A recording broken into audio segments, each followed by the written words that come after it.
지금부터는 이재명 후보와 윤석열 후보, 어제 윤석열 후보의 관훈클럽 초청 토론회, 이제 두 후보가 똑같이 관훈클럽 초청 토론에 참석을 했고요.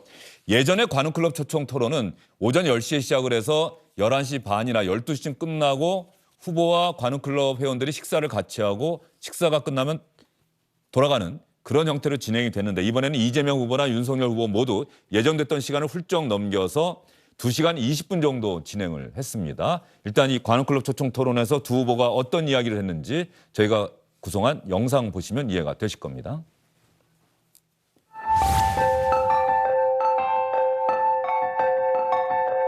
관훈클럽 회원 여러분들에게 감사드립니다.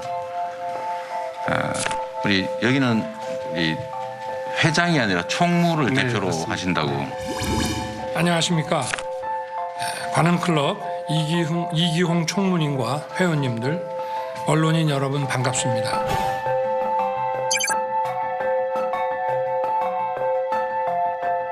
공정사회 회복, 또 공정성의 회복이 우리가 나아갈 길의 하나다라는 생각을 합니다. 시대를 관통하는 공정과 상식의 자유민주주의 정신으로 국가는 공정한 시스템을 구축하여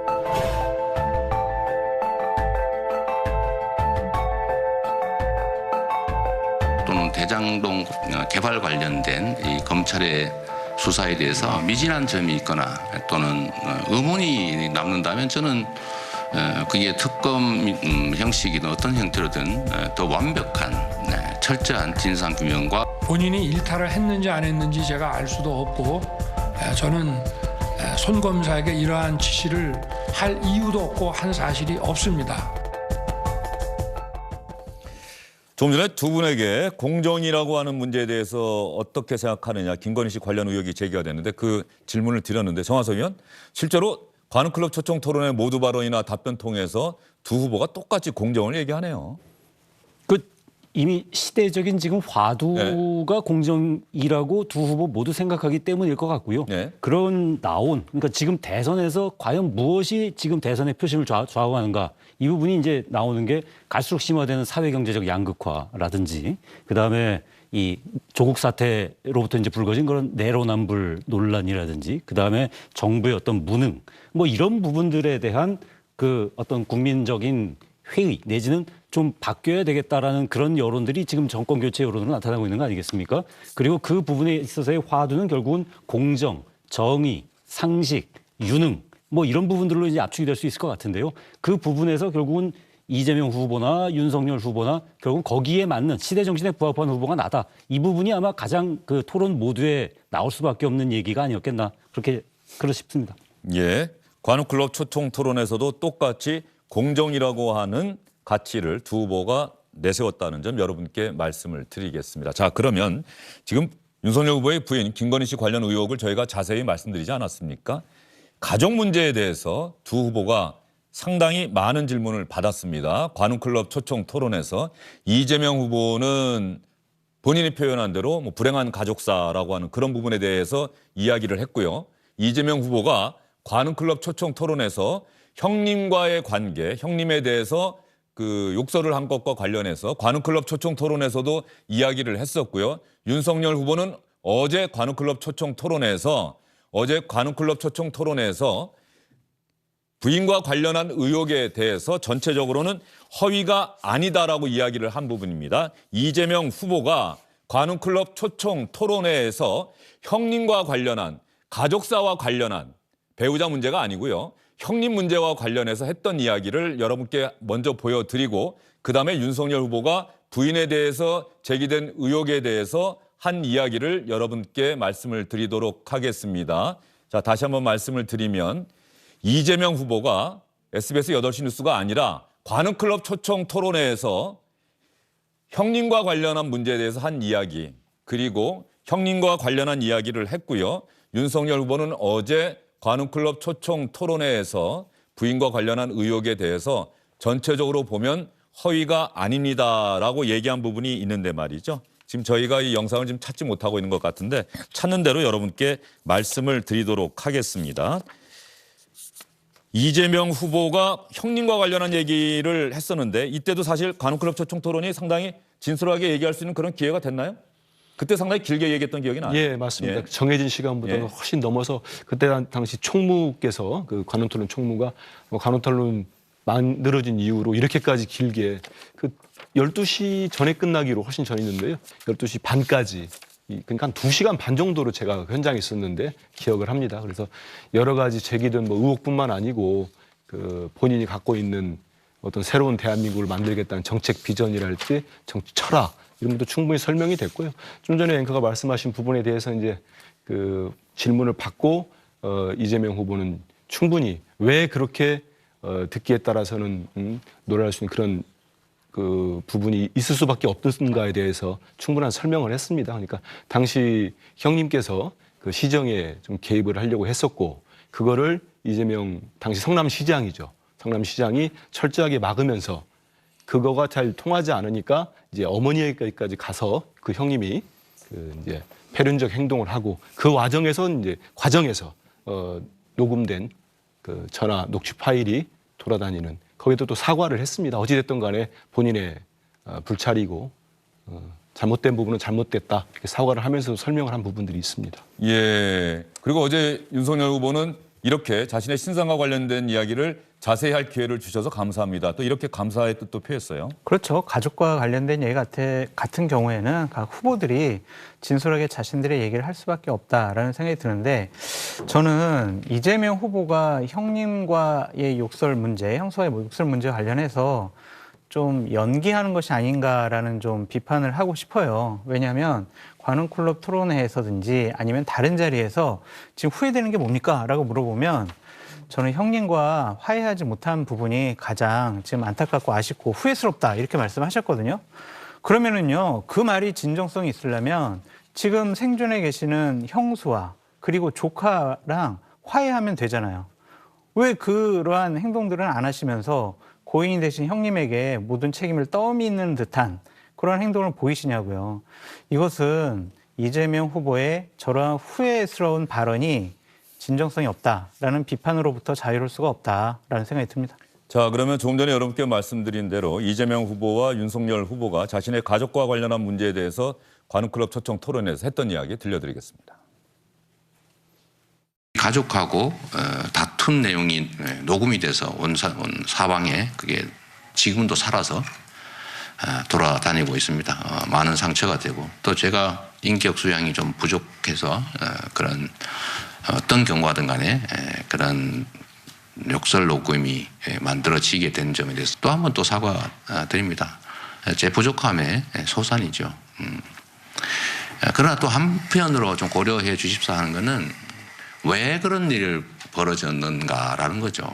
뿌리는 결국 저는 시정 개입을 막기 위해서 저는 그게 우리 형님을 보호하는 길이라고 생각했습니다. 그래서 그걸 제가 완전히 봉쇄하는 과정에서 어쨌든 충돌이 발생해 버렸다는 점도 사실은 고려는 좀 해주시면 좋겠다는 생각이고요. 제 처가 그 수상 경력이라고 하는 건 그 회사의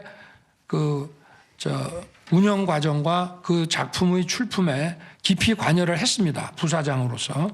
게임산업연합회의 그 비상근 이사라고 하는 것은 실제로 그 이사의 직함을 가지고 게임산업연합회 일을 상당 기간 도왔고 그리고 그 수원여대인지 뭐 폴리테크 대학인지에 겸임교수 신청을 낼 때 그 재직 증명서는 정당하게 발급받아서 낸 겁니다. 그러니까 YTN의 그 기사는 그 부분적으로는 모르겠습니다만은 전체적으로 허위 경력은 아니고 그리고 그 수상이라고 하는 것이 완전히 날조된 것이 아니라 자기가 그 회사의 운영과 부사장으로서 회사의 운영과 작품의 출품 그 아마 그 회사가 제자들하고 같이 했던 거로 기억이 되는데요. 그렇게 제가 들었는데요. 자, 가족과 관련한 이야기 들으셨고요. 지금 현안에 대한 두 후보의 이야기를 여러분께 한번 잘 비교해 보시라고 들려드리는 겁니다. 다음은 부산저축은행 수사, 대장동 특혜 의혹과 관련한 특검 도입과 관련해서 두 후보가 똑같은 이야기를 했는데 이 부산저축은행과 관련한 수사, 이재명 후보는 이것도 특검해야 한다. 윤석열 후보는 나 그거 제대로 수사했다. 뭐 특검해도 좋긴 좋은데 이거 뒤져도 나올 게 없다. 이런 서로 상반된 인식을 보였습니다.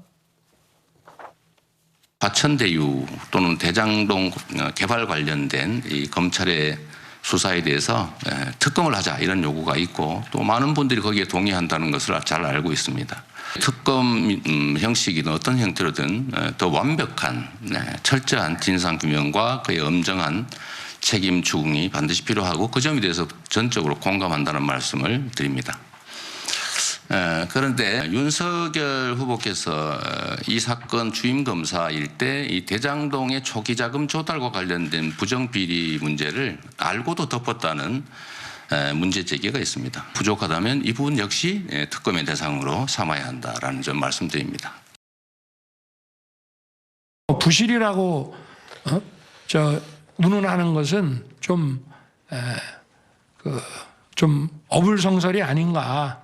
그리고 저희는 뭐 부산저축은행 사건은 고객에게 엄청난 피해를 주고 수조 원의 공적 자금이 투입된 사건이라 청와대 관계자들도 많이 사법 처리를 했고 수석 비서관까지 구속하는 마당에 어느 누구도 이런 거액의 커미션을 만약에 수수했다는 것을 알았다면 그거는 아마 대통령이 봐달라 해도 절대 그런 일이 없었을 것으로 확신합니다. 관련된 이야기 하나 더 들려드리겠습니다. 대장동 특혜 의혹과 관련해서 유동규 전 본부장, 이재명 후보에게는 유동규 전 본부장이 측근이었느냐 이런 것들이 논란이 됐었고요. 윤석열 후보에게는 이른바 고발사주 의혹과 관련해서 손준성 검사가 측근이었느냐라고 하는 논란이 있었거든요. 이재명 후보는 유동규 전 본부장에 대해서 그리고 윤석열 후보는 손준성 검사에 대해서 어떤 이야기했는지도 잘 비교해서 들어봐 주시기 바랍니다. 유동규와 관련된 말씀, 가까운 사람 말씀하시는데 제가 말씀드린 것처럼 이제 가까운 사람 맞습니다. 다만 여러분께서 한번 고려해 주실 점은 이 개발 사업은 유동규 혼자 하는 게 아니고 성남시 도시개발사업단이라고 하는 공조직, 그다음에 도시공사라고 하는 거대 조직이 합동으로 하는 사업이고 이 중에 한 중간 간부였었다라는 점을 말씀드리고요. 아는 사이니까. 아주 오래돼 아는 사이니까 뭐 통할 수 있었을 테고요. 의심된다는 이유로 전부 배제하면 아마 쓸 수 있는 사람이 얼마나 있을까 제가 좀 그렇습니다. 아니 뭔가 부패 일탈 행위를 한 사람과 통화를 한번 했다. 그 사람하고 아는 사이다. 그 이유로 배제를 하면 누가 남아나겠습니까? 뭐 측근이라면 측근이라 할 수도 있고요. 대검찰청의 수사정보정책관이기 때문에 검찰총장에 대해서 그 범죄 그 정보와 또 수집된 범죄 정보와 또 일선 그 검찰 조직에서 발생하는 그 일들에 대해서 저한테 보고하는 위치에 있습니다. 본인이 일탈을 했는지 안 했는지 제가 알 수도 없고 저는 손 검사에게 이러한 지시를 할 이유도 없고 한 사실이 없습니다. 만약에 이게 이런 고발을 야당에 좀 하라고 이렇게 사주를 했다면은 이거는 그야말로 정말 평생의 어떤 이해관계가 같이 가야 되는 뭐 그런 관계 아니면 어렵지 않겠습니까? 제가 원래 유임을 요청했던 사람을 갈고 추미애 장관이 알아서 보낸 사람인데 이런 것을 논의하고 할 이유가 전혀 없습니다. 자, 지금 여러 개의 동영상을 두 후보의 발언을 비교해서 들어보시라고 저희가 구성을 해서 보여드렸는데요. 정화석 의원, 첫 번째, 두 번째, 세 번째 영상 간략하게 핵심 내용을 요약을 하면은 각 주제에 대해서 지금 형님과 관련해서는 이재명 후보는 다시 한번 사과드립니다. 사실은 형의 뭐 시정 개입을 막기 위해서 불가피했다. 그 과정에서 일어난 일이다. 윤석열 후보는 사과는 하지 않았고 전체적으로 보면 허위가 아니다라고 부인을 적극 옹호하는 모습을 보였어요. 나머지 주제들에 대해서는 어떻습니까? 그 첫 번째 지금 앵커 말씀하신 대로 결국은 가족 리스크 두 후보 모두 갖고 있는 거 아니겠습니까? 다만 이재명 후보가 갖고 있는 그 가족 리스크, 그다음에 뭐 녹취 파일 이런 것들은 굉장히 오래된 사안이죠. 그 오래된 사안 속에서 이재명 후보는 이 부분을 어떤 식으로 극복해 나갈까에 대해서 굉장히 잘 알고 있는 것 같아요. 보면은 항상 사과를 하고 부족했다고 하고 그다음에 그렇지만 이런 부분이 있었다라는 식의 어떤 그런 사과 해명의 단계를 따릅니다. 그런데 이 윤석열 후보 같은 경우는 이제 이게 최근에 불거져서 그런지 몰라도 아직까지는 좀 이 대응의 극복 방식이 아직 체계가 잡히지 않았다라는 생각이 들고요.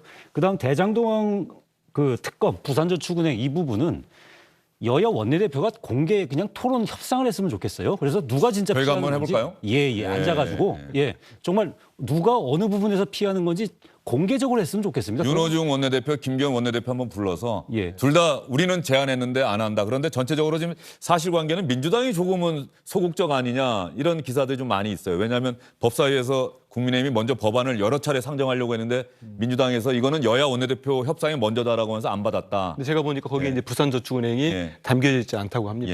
그래서 알겠습니다. 아마 여당 그렇게 예, 계속 말씀해 주시죠.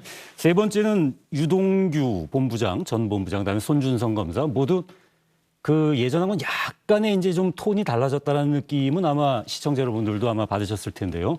측근인 건 맞다. 다만 이 정말 내가 이렇게 대장동을 그렇게 지시할 만큼의 그런 가까운 사이였겠느냐. 그다음에 뭐 고발을 사주할 정도로 가까운 것이었겠느냐. 이런 부분에 대해서 이제 부인하는 것. 두 후보가 굉장히 공통점을 보이고 있는 모습을 보이네요. 이재명 후보가 PCR 검사 음성 받아서 오후에 보라매 병원 방문 일정 시작으로 활동을 재개한다면서요? 하는데요. 어제 같은 경우 이제 모든 일정을 다 취소했습니다. 그 이유가 사실 이제 지방 방문했을 때 메타버스 타고 갔을 때 이제 군중들이 마스크를 쓰고 했기 때문에 사실 감염 위험은 떨어졌는데 그럼에도 불구하고 선제적으로 받았는데요.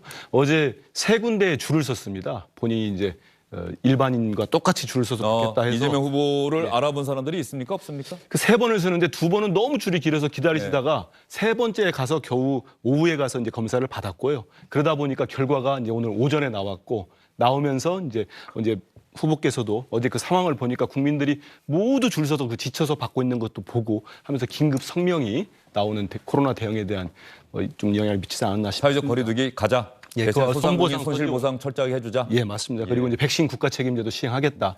일단 당에다가 제안을 했죠. 후보가 했고. 그래서 2시에 이제 그 보라매 병원이 이제 그 코로나 관련된 응급병원이기 때문에 방문해가지고 좀 점검도 하시고 그럴 예정입니다. 어제 이재명 후보가 그렇게 긴급 입장을 발표했는데 또 보니까 국민의힘에서 김종인 총괄선대위원장이 이틀 전인가 위드 코로나 중단해야 한다라는 비슷한 생각을 또 밝힌 적이 있더라고요. 네, 그런 면에서 보면 두 정당의 선대위가 지금 비슷한 판단을 현재는 하고 있는 것 같다는 생각이 들고요. 네. 그리고 박영선 전 중소벤처기업부 장관이 디지털 대전환 위원장으로 합류한다고요. 지금 미국에 있는 것으로 알고 있는데 들어왔습니까?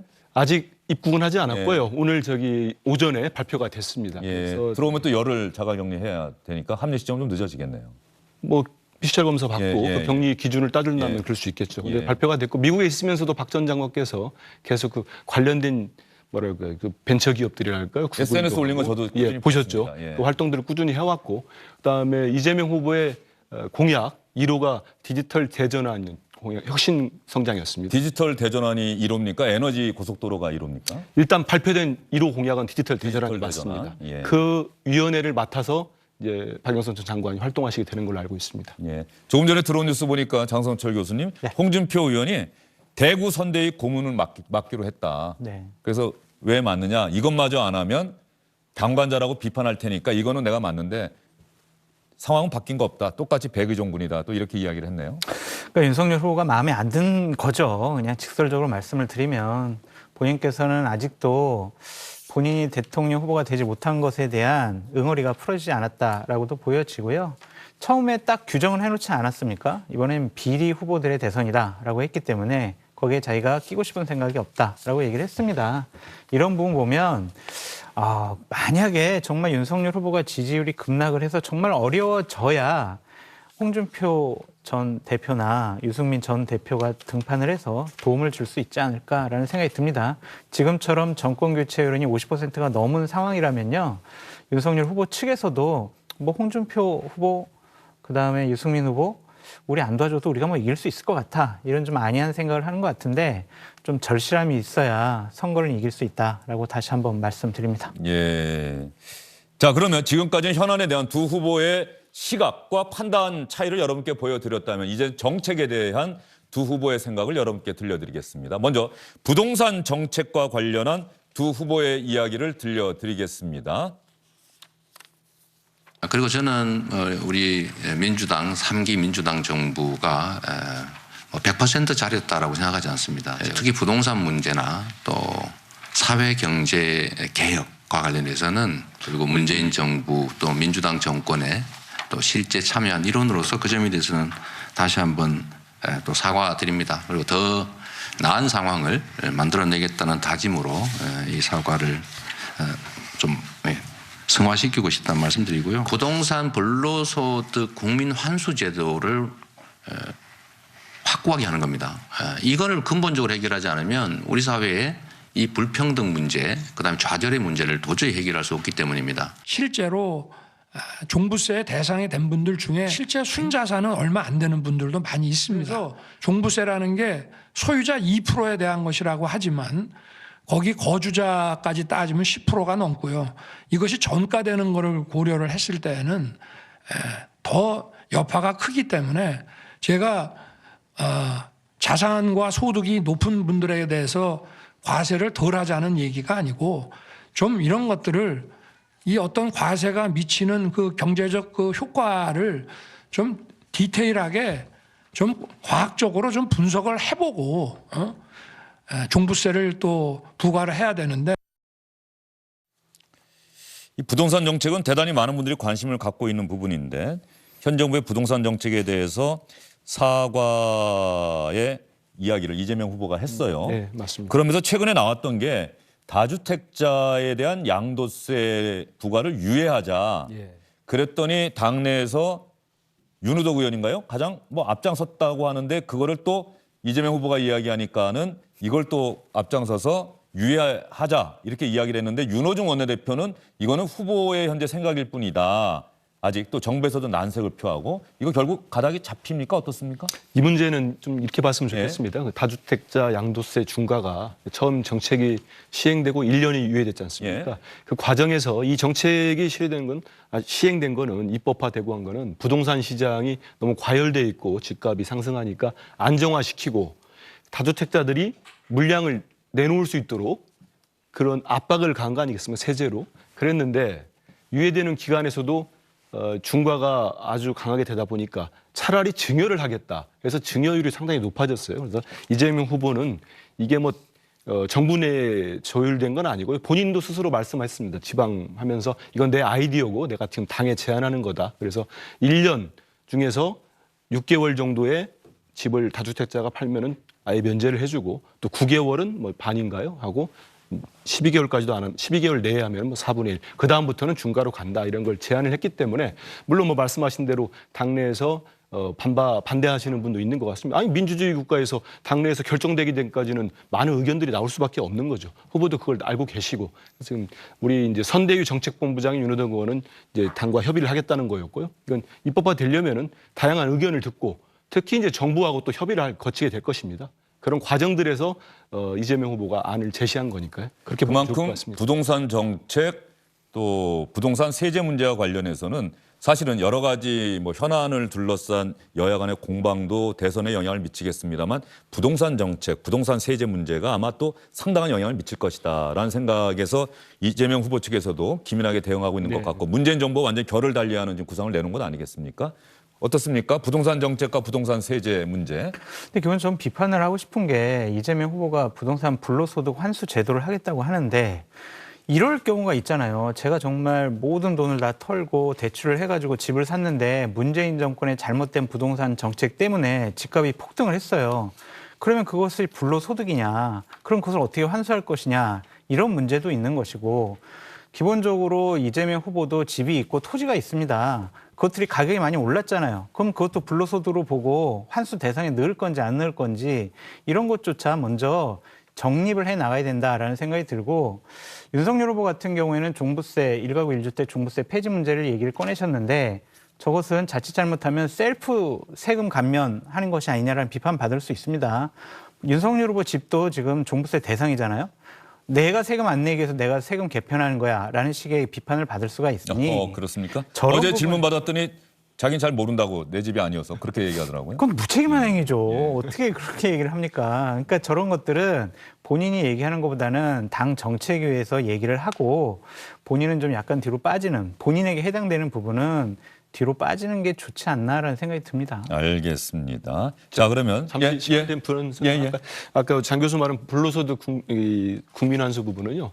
이제 대장동 화천대유 비리 사건이 터졌을 때도 여러 차례 말씀하셨는데 이 부동산 토지 토지에 대한 부분들이었고요. 최근에 이제 이재명 후보 말씀을 해서 여당도 해서 일부 개발이익 환수 관련된 법안들이 경기국회에서 통과된 걸로 알고 있습니다. 알겠습니다. 또 다른 발언 비교도 저희가 준비를 했는데 앞으로 기회가 될 때마다 남북 정책이나 중국과 미국 사이에서 우리 정부는 어떻게 해야 될 것이냐 두 후보의 보다 더 구체적이고 진전된 발언이 나오면 역시 마찬가지로 비교를 해드리도록 하겠습니다. 세 분간 여기서 인사를 드리고요. 긴 시간 수고 많으셨습니다. 안녕하십니까, 주영진입니다. 더 많은 뉴스와 라이브 이벤트를 보고 싶으시다면 화면 오른쪽을 눌러서 구독해 주시기 바랍니다. 저희 SBS 앱을 다운로드 받으시면 뉴스 속보 알림도 받아보실 수 있습니다. 텔레비전으로도 SBS 뉴스, 유튜브로도 SBS 뉴스 잊지 마시기 바랍니다.